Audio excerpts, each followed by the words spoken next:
ఇక అదేవిధంగా భారత్ పాకిస్తాన్ మధ్య చర్చలు వాయిదా పడ్డాయి. మధ్యాహ్నం 12 గంటలకు జరగాల్సిన చర్చలు సాయంత్రం 6 గంటలకు వాయిదా పడ్డట్టుగా తెలుస్తోంది. దీనికి సంబంధించిన బ్రేకింగ్ న్యూస్ చూస్తాం. తర్వాత హాట్ లైన్లో ఇరు దేశాల డీజీఎంఓలో చర్చలు జరుపుతున్నారు. ఈ చర్చల్లో భారత్ తరపున DGMO lieutenant general Raju Ghai, అదేవిధంగా పాక్ తరపున DGMO major general Kashif Chaudhary పాల్గొననున్నారు. కాల్పుల విరమణ అనంతరం పరిణామాలు, ఇక పీఓకే అంశం, కాల్పుల విరమణ కొనసాగింపు, ఉద్రిక్తతల తగ్గింపులపై చర్చిస్తున్నట్లు తెలుస్తుంది. ఇరు దేశాల డీజీఎంఓలు హాట్లైన్లో చర్చలు జరుపుతున్నారు. డీజీఎంఓల స్థాయిలో చర్చలు జరపాలని ఇరు దేశాలు నిర్ణయించాయి.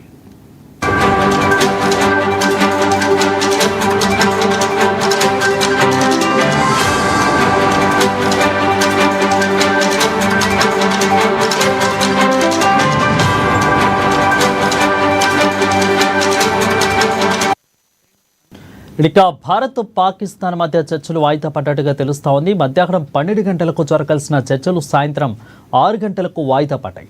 తర్వాత హాట్ లైన్లో ఇరు దేశాల డీజీఎంఓలో చర్చలు జరుపుతున్నారు. ఇక ఈ చర్చల్లో భారత తరపున డీజీఎంఓలో లెఫ్టినెంట్ జనరల్ రాజు ఖై, అదేవిధంగా పాక్ తరపున DGMO major general of Kashif Chaudhary పాల్గొననున్నారు. కాల్పుల విరమణ అనంతరం పరిణామాలు, ఇక పీఓకే అంశం, కాల్పుల విరమణ కొనసాగింపు, ఉద్రిక్తతల తగ్గింపులపై చర్చిస్తున్నట్లు తెలుస్తుంది. ఇరు దేశాల డీజీఎంఓలు హాట్లైన్లో చర్చలు జరుపుతున్నారు. డీజీఎంఓల స్థాయిలో చర్చలు జరపాలని